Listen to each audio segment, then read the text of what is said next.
Saben, a veces las historias más increíbles nacen de los lugares más inesperados.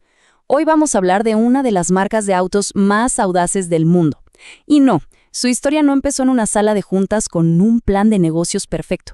Empezó, créanlo o no, con una pelea legendaria. Así que, bueno, arranquemos con esta historia que es fascinante. Y todo empezó con esto, con una frase. Una frase que es, súper potente y bastante despectiva. Dicen que estas palabras fueron la chispa que encendió una auténtica revolución en el mundo de los autos, nada menos que el origen de un imperio. Entonces, la pregunta cae de madura, ¿no? ¿Qué pasa cuando le faltas el respeto a un magnate? Bueno, lo que vamos a ver es exactamente eso. Cómo un insulto, algo tan personal, se convirtió en una de las rivalidades más feroces, pero también más productivas en la historia de toda la industria. Así que empecemos a desmenuzar esto, porque de nuevo, la historia no arranca con un plan de negocios súper calculado, para nada. Empieza con algo mucho más terrenal, un cliente. Eso sí, un cliente con mucho dinero, pero muy molesto. Y todo por un embrague que no funcionaba bien. A ver, tratemos de imaginar la escena. Ahí estaba Ferruccio Lamborghini, un industrial riquísimo, un fanático de los deportivos que tenía varios Ferrari en su garage. Pero claro, se cansó de que los autos tuvieran fallas. Y ojo, no hizo lo que haría cualquiera, como quejarse con el mecánico. No, él fue directo a la cima, a hablar con el jefe de jefes, el mismísimo Enzo Ferrari. Y acá es donde todo cambia, porque la respuesta de Ferrari pues no fue precisamente una disculpa, fue más bien una humillación. Y eso para una persona como Ferruccio fue la gota que derramó el vaso. Su orgullo herido se transformó de repente en una misión, casi una obsesión empresarial. Voy a superar a Ferrari en su propio terreno. Ahora, uno se pregunta, ¿y quién era este Ferruccio Lamborghini para atreverse a tanto? ¿Solo un millonario caprichoso? Para nada. Vamos a ver que este hombre tenía todo lo necesario. El dinero sí, pero también el conocimiento y sobre todo la audacia para plantarse frente a un gigante como Ferrari.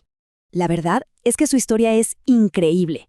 Venía de una familia de agricultores, de orígenes humildes, pero después de la Segunda Guerra Mundial tuvo una idea genial: usar el material militar que sobraba para construir tractores. Y con eso se hizo inmensamente rico. Ese negocio de tractores fue lo que le dio el capital para financiar su verdadera pasión, los autos deportivos.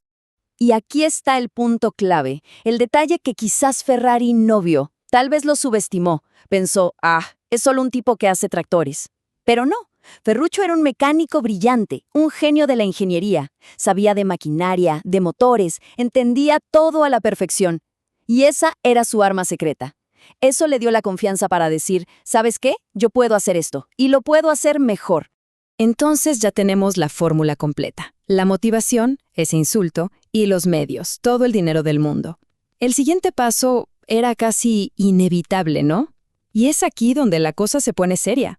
La venganza personal se transforma en una empresa de verdad, en la primera respuesta, digamos, física y tangible a Ferrari. Y así fue. En 1963, con esa ambición a flor de piel, Ferruccio funda Automobili Lamborghini. ¿Y dónde? En Santa Agata Bolognese, Italia. Y ojo, la ubicación no fue ninguna casualidad, ¿eh? Estaba, convenientemente, muy cerquita de la casa de Ferrari, como para que el vecino viera lo que estaba construyendo. El objetivo que se planteó era clarísimo, y era una respuesta directa a sus propias frustraciones como cliente. O sea, no dijo quiero hacer un deportivo más. No, dijo, voy a construir un auto que sea más rápido, más confiable y sobre todo más cómodo. Básicamente un auto que no tuviera ninguno de los problemas que él mismo sufría con sus Ferrari. Y lo increíble es que no se anduvo con rodeos, no perdió nada de tiempo. Apenas un año después de abrir la fábrica, ¡pum!, presenta su primer modelo. Su primer argumento en esta pelea, el Lamborghini 350 GT. Y no era un concepto ni un prototipo. Era un auto real, una declaración de guerra, por así decirlo. Y al toque, la gente del mundo automotriz se dio cuenta de que la cosa iba en serio. El 350 GT recibió aplausos por todos lados, no solo por su tremendo motor V12, sino también por su diseño elegante, su calidad Y su comodidad. De la noche a la mañana, Lamborghini no era un advenedizo, era un jugador serio en la liga de los autos de lujo. Pero claro, para alguien como Ferruccio, competir de igual a igual no era suficiente. Quería más. Y ahora llegamos al momento clave, el punto de quiebre en donde Lamborghini deja de ser solo el rival de Ferrari para convertirse en una fuerza que cambiaría las reglas del juego para siempre. En 1966, Lamborghini soltó una bomba en el mundo automotriz, un auto que lo cambió absolutamente todo, el Miura. A ver, si el 350 GT fue el primer golpe en la pelea, el Miura fue el knockout. Fue un antes y un después, no solo para la marca, sino para la historia del automóvil en general. Es que acá es donde Lamborghini ya no solo juega el juego, sino que inventa uno nuevo. Hasta ese momento, claro que había autos deportivos, rápidos, lujosos, pero el Miura era otra cosa. Era diferente. Pero tan radical en su diseño y tan extremo en su potencia que literalmente creó una categoría nueva. De hecho, muchos dicen que el término superdeportivo nació con el Miura. Es como que era una bestia tan única que necesitaba su propia palabra para definirla. El Miura fue una locura, rompió todos los moldes. Le pusieron el motor en el medio, como los autos de carrera, algo que no se hacía en autos de calle.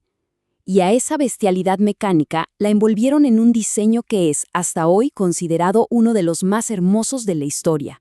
Básicamente, redefinió por completo lo que un auto deportivo podía y debía ser.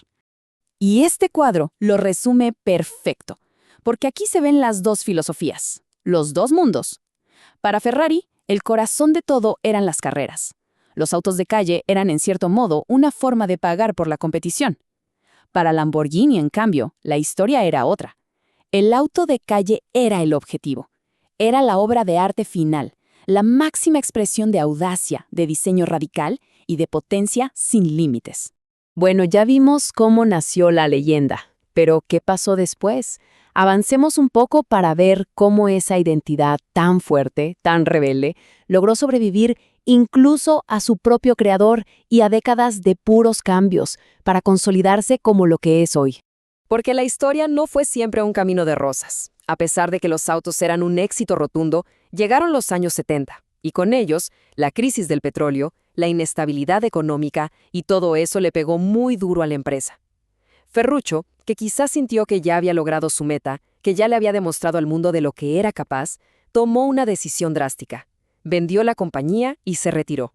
Y lo que vino después fue una montaña rusa. La empresa pasó por un montón de dueños diferentes, tuvo momentos súper complicados, pero lo increíble es que a pesar de toda esa inestabilidad, el ADN de la marca, ese espíritu salvaje, ese foco en el diseño extremo, era tan fuerte que sobrevivió a todo. La esencia de Lamborghini se mantuvo intacta. Y así llegamos a hoy. Lamborghini no solo sobrevivió a todas esas tormentas, sino que prosperó de una manera espectacular. Hoy en día, sigue siendo exactamente eso, un símbolo de lujo, de poder, de diseño que te rompe el cuello. Es en definitiva el testamento viviente de la visión rebelde de un hombre que, un día, simplemente no aceptó un no por respuesta. Y cerramos con esta pregunta, para que quede resonando. Es una historia fascinante sobre cómo algo tan humano como la rivalidad, el orgullo herido y la pura ambición pueden ser el motor de una innovación increíble, al punto de cambiar una industria para siempre. Nos hace pensar, ¿no?